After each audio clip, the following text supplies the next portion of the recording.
ওকে বলাবান, তাহলে আমরা আজকে হচ্ছে গিয়ে তোমার HTML এর কোডিংগুলো যেগুলি আছে এগুলো একটু মানে দেখুন কেমনে করে। তো আমরা ফার্স্টে গুগলে যা লিখলাম W3 স্কুল, এটা মোটামুটি এই স্কুলেই সবাই মনে করো হাতে খড়ি পায়, যা করে কিছু করেছি। আমরা W3 স্কুলে ঢুকলাম। এটাতে একটু নিচের দিকে গেলেই দেখবা তোমরা লার্ন HTML আছে। আমরা লার্ন HTML এ গেলাম, তার একটু নিচের দিকে গেলে দেখবা ট্রাই ইট ইয়োরসেলফ আছে। তো আমরা ট্রাই ইট ইয়োরসেলফে গেলাম। তো রান বাটনের পাশে একটা বাটন আছে, এই বাটনটা করলে কালো হয়, দেখতে ভালো লাগে, আমার মতো কালা, ঠিক আছে, এই জন্য আমরা কালো করে নিলাম। এবার ফার্স্টে আমরা এখানে লিখছি ডক টাইপ HTML। তো এটা হচ্ছে গিয়ে তোর মনে করো HTML এর বিসমিল্লার মতো, এটা দিলে ভালো, ঠিক আছে। এরপরে আমরা শুরু করব HTML দিয়া। HTML এর দুটো অংশ, একটা হেড আর একটা বডি। তাই HTML এর পরে আমরা কি লিখছি? হেড। মানুষের মাথার ভিতরে থাকে ব্রেন, HTML এর মাথার ভিতরে থাকে টাইটেল। টাইটেল হতে যা মজা তাহলে কোনো সমস্যা নাই, টাইটেলটা ক্লোজ করবি, হেড ক্লোজ করবি, বডি শুরু করবি। আর বডির ভিতরে যে এই যে জিনিসপাতিগুলো আছে এগুলো আমি একটু কেটে দিচ্ছি। মনে কর এখানে কাইটটা ভাইয়া লিখলাম high, my name is Ismail. My name is Ismail. I read in class TWELVE 12.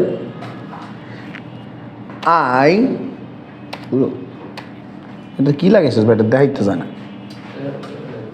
I am 16 years old, যেটা একটা মিথ্যা কথা।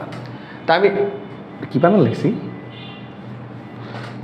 ওকে, তো লেখা আমি মনে কর রান টিক দিলাম। তো ভাইয়ারা দেখ এইখানে ভাইয়া লিখছি এই যে এত কিছু লেখা, বডি ক্লোজ HTML ক্লোজ করলাম, এই যে ভাইয়া এত কিছু লিখছি এইগুলি কিছু কি আসছে? আমার কিন্তু খালি আসছে hi, my name is Ismail, I read in class 12, I am 16 years old। এইগুলি ছাড়া কিন্তু ভাইয়ার আর কিছু আসেনি। এখন আমি যে করব, আমার ক্লায়েন্ট বললো এক কাজ করেন, তিনটাকে 3 লাইনে লেখেন। তিনটাকে কয় লাইনে লেখেন? 3 লাইনে। তা আমি এক কাজ করলাম, আমি সুন্দর মতো আমার এই কোডিংয়ে চলে আসলাম। তো আয়শা, মাই name is Ismail, my name is Ismail, কিরে। এটার পর আমি নিচের লাইনে লিখলাম আই রিড ইন ক্লাস 12। আরে বাল, আচ্ছা, তার নিচের লাইনে লিখলাম আই এম 16 years old। ঠিক আছে, এবার যদি আমি রান লিখি, তো ভাইয়ারা দেখ আমি লিখছি কিন্তু 3 লাইনে, বাট আমার আউটপুট কিন্তু 1 লাইনেই আসছে। কিন্তু আমি চাচ্ছি আমার আউটপুটটা কি হবে? 3 লাইনে আসবে। এর জন্য আমরা কি করব, মাই নেম ইজ যে ইসমাইল আছে এইটার পর এখানে আমরা লেখা দিব, কই বুঝছি না, এখানে আমরা লিখে দিব এই সাইনটা কই, সেটা ওইটা এদিক ওইদিক,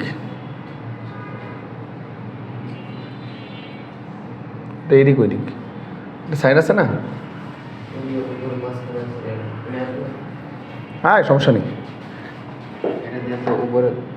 ওইটা না, ওই যে কোনার যে সাইনটা, হ্যাঁ এই যে এরকম যে ট্যাগের যে সাইনটা দিই আমরা, হ্যাঁ এই যে এরকমই।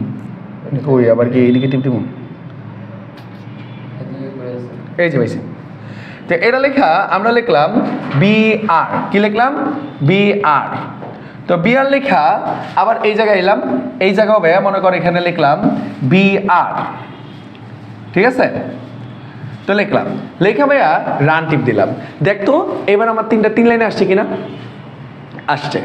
এখন তোরা বলতে পারোস ভাই আপনি তো HTML লিখছেন, HTML ক্লোজ লিখছেন, হেড লিখছেন, হেড ক্লোজ লিখছেন, টাইটেল লিখছেন, টাইটেল ক্লোজ লিখছেন, বডি লিখছেন, বডি ক্লোজ লিখছেন, কিন্তু ভাই এই যে আপনি BR লিখলেন, BR তো ক্লোজ লিখলেন না, কারণ BR হইতেছে কি একটা এমটি ট্যাগ, যেই ট্যাগের স্টার্টিং ট্যাগ আছে কিন্তু ক্লোজিং ট্যাগ নাই, তারে আমরা বলি এমটি ট্যাগ। এরকম আমাদের এমটি ট্যাগ আছে 3টা, একটা হচ্ছে BR, একটা হচ্ছে HR, আর একটা হচ্ছে ইমেজ। ইমেজ তো ছবি, BR লাইন ব্রেক করে নিজের চোখের সামনে দেখলা। এখন তোমার মনে হইতে পারে ভাই HR কি করে? তা আমি এই জায়গায় মনে কর এখানে দিলাম HR, কি লিখলাম? HR লেখা আমি একটা রান টিপ দিলাম, তাহলে দেখতো আমার আউটপুটে কি হইতেছে, এই মাথা থেকে ওই মাথা পর্যন্ত একটা দাগ আসছে না, এই দাগটাকে আমরা বলি হরাইজন্টাল, অনেকে হরিজন্টালও বলে। এই জিনিসটা দিয়ে আমরা এইচআর বুঝাই, বুঝতে পারছি? এখন তোর যদি বিশ্বাস না হয় তুই আরেকটু কাজ কর, এক কাজ কর, মাই নেম ইজ ইসমাইল লেখছস না, বিআর লেখছস না, এটার পরে মনে কর আমি এখানে লেখা দিলাম একটা এইচআর লেখা, ভাইয়া এখানে একটা দিলাম রান টিপ দিলাম, দেখ মাই নেম ইজ ইসমাইলের পরে ওই মাথা থেকে এই মাথা পর্যন্ত একটা দাগ আইছে। ওকে, তাহলে বিআর কি করে, লাইন ব্রেক করে, এইচআর কি করে, হরাইজন্টাল লাইন টানে। এখন একটু যদি বুঝা যাস, আমি সুন্দর মতো এটা কেটে দিলাম, এটাও কেটে দিলাম, এটাও কেটে দিলাম। এখন এখানে ঘটনা কি করছে, আমি এই যে আই এম 16 ইয়ার্স ওল্ড এটার আগে এখানে লিখলাম পি, আর এখানে আমি এই পিটারে ক্লোজ করে দিলাম, কইরা আমি একটা রান চাপ দিলাম। তো দেখতো আমি মাই নেম ইজ ইসমাইলের পরে বিআর লিখছি, তাই ইমিডিয়েট পরের লাইনে আই রিড ইন ক্লাস 12 আসছে কিনা, but I am 16 years old ওইটার মাঝখানে একটা গ্যাপ দিছে না, এই গ্যাপটা দেওয়ার কি কারণে, মেইন রিজন হচ্ছে কারণ ভাইকে এখানে কি লিখছি পি, এই পি মানে হচ্ছে প্যারাগ্রাফ, পি মানে কি প্যারাগ্রাফ। তো আমরা যখনই কোনো কিছু প্যারাগ্রাফ করব তখন মাঝখানে একটা কি ক্রিয়েট হবে, গ্যাপ ক্রিয়েট হবে। এখন আমি মনে কর আমার এই লেখাটারে কইলো ডাইন পাশে নিয়ে যেতে, কই নিয়ে যেতে, ডাইন পাশে। তা আমরা এই পি লেখা এখানে লিখবো ALIGN, অ্যালাইন লেখা এই সমান সমান করে পাইছি, সমান সমান মাথায় সিংকু, মাথায় সিং দিয়া এখানে লিখলাম রাইট, RIGHT, রাইট। ওকে, তারপরে আমি কি করলাম, এবার রান বাটনটা চাপ দিলাম, তাহলে দেখতো ভাই কি হয়েছে, আই এম 16 ইয়ার্স ওল্ড, দেখতেছোস এই লেখাটা কই এসে পড়ছে, এই লেখাটা কিন্তু এবার ডান পাশে চলে আসছে, বুঝতে পারছি? তা আমার কোনো লেখাকে যদি ডান পাশে নিতে চাই তার জন্য আমার PLN কি লিখতে হবে, রাইট। এখন মনে কর আমি এই লেখার লগে আরেকটা জিনিস অ্যাড করতেছি যে I am 16 years old, I am a good বয়, ঠিক আছে? লেখা ভাইয়া এখানে রান টিপ দিলাম, দেখ I am 16 years old, I am a good বয় আসছে কিন্তু, and I am a good বয় এটার আমি আবার আরেক লাইনে দিতে চাচ্ছি, তার জন্য বুঝতেই পারতেছোস আই এম 16 ইয়ার্স ওল্ড এটা লেখার পরে তুই কি লেখা দিবি, BR মানে লাইন ব্রেক। তো লেখা যখন ভাইয়া রান টিপ দিলাম, দেখ এই যে আই এম 16 ইয়ার্স ওল্ড আর I am I am a good boy দুইটা লাইনই কিন্তু আমার ডাইন পাশে এবং একটার নিচে আরেকটা আইছে। কেন? কারণ আমরা কিন্তু এই যে পি শুরু করছি, এই পিতে অ্যালাইন কি লিখছি রাইট, আর পিটা এইখানে ক্লোজ করছে, এই জন্য পুরো জিনিসটাকেও কি করছে, ও ডান পাশে নিয়ে গেছে। আমি যদি মাঝখানে নিতে চাই তাহলে পি অ্যালাইন রাইট না লেখা এই জায়গায় আমি লেখা দিব পি অ্যালাইন CENTER সেন্টার। লেখা যখন আমরা রান টিপ দিব তখন দেখো আমার পুরো লেখাটা কই চলে আসছে, মাঝখানে। সবাই কি বুঝছি? তাহলে পি অ্যালাইন রাইট দিয়ে আমরা লেখাটাকে কোন পাশে নেই, ডান পাশে, আর পি অ্যালাইন সেন্টার লেখা আমরা লেখাটাকে কই নিয়ে আসি, মাঝখানে। এখন আমি এগুলি বাদ দিই, এগুলি বাদ দিয়া আই রিড ইন ক্লাস 12, তো এটার শুরুতে ভাইয়া লিখলাম বি, আর এটার লাস্টে ভাইয়া এখানে বি দুরু, এটার লাস্টে ভাইয়া এখানে বি ক্লোজ করলাম। কইরা আমি যদি রান টিপ দেই, এখন দেখতো কি হয়েছে, মনে কর এই দুটা লাইনের দিকে তাকা, এই যে মাই নেম ইজ ইসমাইল আর আই রিড ইন ক্লাস 12, এই দুটার দিকে তাকাইলে তুই দেখবি যে এই লেখাটা কি হয়ে গেছে, বোল্ড। কেন? কারণ আমরা এখানে কি ট্যাগ ইউজ করছি, বি, তাহলে বি ট্যাগ লেখাকে কি করে, বোল্ড করে। আর আমি যদি বি না কইরা এখানে যদি ইউজ করতাম আই, এবং ক্লোজ করার সময় ভাইয়া যদি এখানে আই ক্লোজ করি এবং আমরা যদি রান টিপ দেই, দেখতো আমার লেখাটা একটু বাঁকা বাঁকা গেছে কিনা, এই বাঁকা বাঁকা যাওয়াকে বলা হয় ইটালিক, বাঁকা বাঁকা যাওয়াকে কি বলা হয়, ইটালিক। এখন আমি যদি এখানে আই না লেখা এখানে লিখি ইউ, সরি ছোট হাতের ইউ, আর ক্লোজ করার সময় ভাইয়া যদি এখানে ইউ ক্লোজ করি এবং রান টিপ দেই, দেখ লেখাটার নিচে একটা আন্ডারলাইন আসছে কিনা, লেখাটার নিচে একটা কি আসছে, আন্ডারলাইন। তাহলে বোল্ড লেখাটাকে কি করে, বড় মোটা করে, আই কি করে, ইটালিক করে, ইউ কি করে, আন্ডারলাইন। এখন মনে কর আমি এখানে ইউ না কইরা এই জায়গায় আমি দিলাম বিগ, বিআইজি, বিগ, এবং ক্লোজ করার সময় ভাইয়া যদি এখানে বিগ ক্লোজ করি এবং রান টিপ দেই, দেখো আমার এই নর্মাল লেখার চেয়ে এই লেখার সাইজটা বড়, লেখার সাইজ বড় হয়েছে। আচ্ছা আমি এন্টার দেখতেছি তো লেখার সাইজটা বড় হয়ে গেছে কিনা কম। এই নিচের লেখার সাইজটা আমার কি হয়ে গেছে, একটু বড় হয়ে গেছে, কারণ আমি এখানে কি লিখছি, বিগ। আর আমি যদি এখানে বিগ না লেখা স্মল লিখি, কি লিখি, স্মল, SMALL, স্মল, এবং ক্লোজ করার সময় ভাইয়া যদি এখানে SMALL, স্মল লিখি এবং রান টিপ দেই, দেখতো আমার লেখাটা সাইজ একটু ছোট হয়ে গেছে না? তো এরকম মনে রাখবি, বিগ দেওয়া লেখাকে কি করে, বড় করে, স্মল দেওয়া লেখাটা কি করে, ছোট করে। এখন আমি আমার মন চাইলো আমি লেখাটা ডিলিট করে দিব, কি করে দিব, ডিলিট। তো এর জন্য আমার এখানে লিখতে হইব ডেল, DEL, ডেল। আর ক্লোজ করার সময় ভাইয়া এখানে ডেলটারে ক্লোজ করে দিলাম, দিয়া এই জায়গায় যখন রান টিপ দিব, দেখতো আমার লেখাটা কি করছে, লেখা আবার কেটে দিছে। এরকম লেখা যদি লেখা আবার কেটে দিতে চাস, তার জন্য কি লিখতে হবে, ডেল, ডেল মানে হচ্ছে কি লেখাটারে ডিলিট করব। আচ্ছা এবার আমার মন চাইলো যে না আমি লেখাটাকে মেট্রো রেলে ঘুরতে নিয়ে যাব।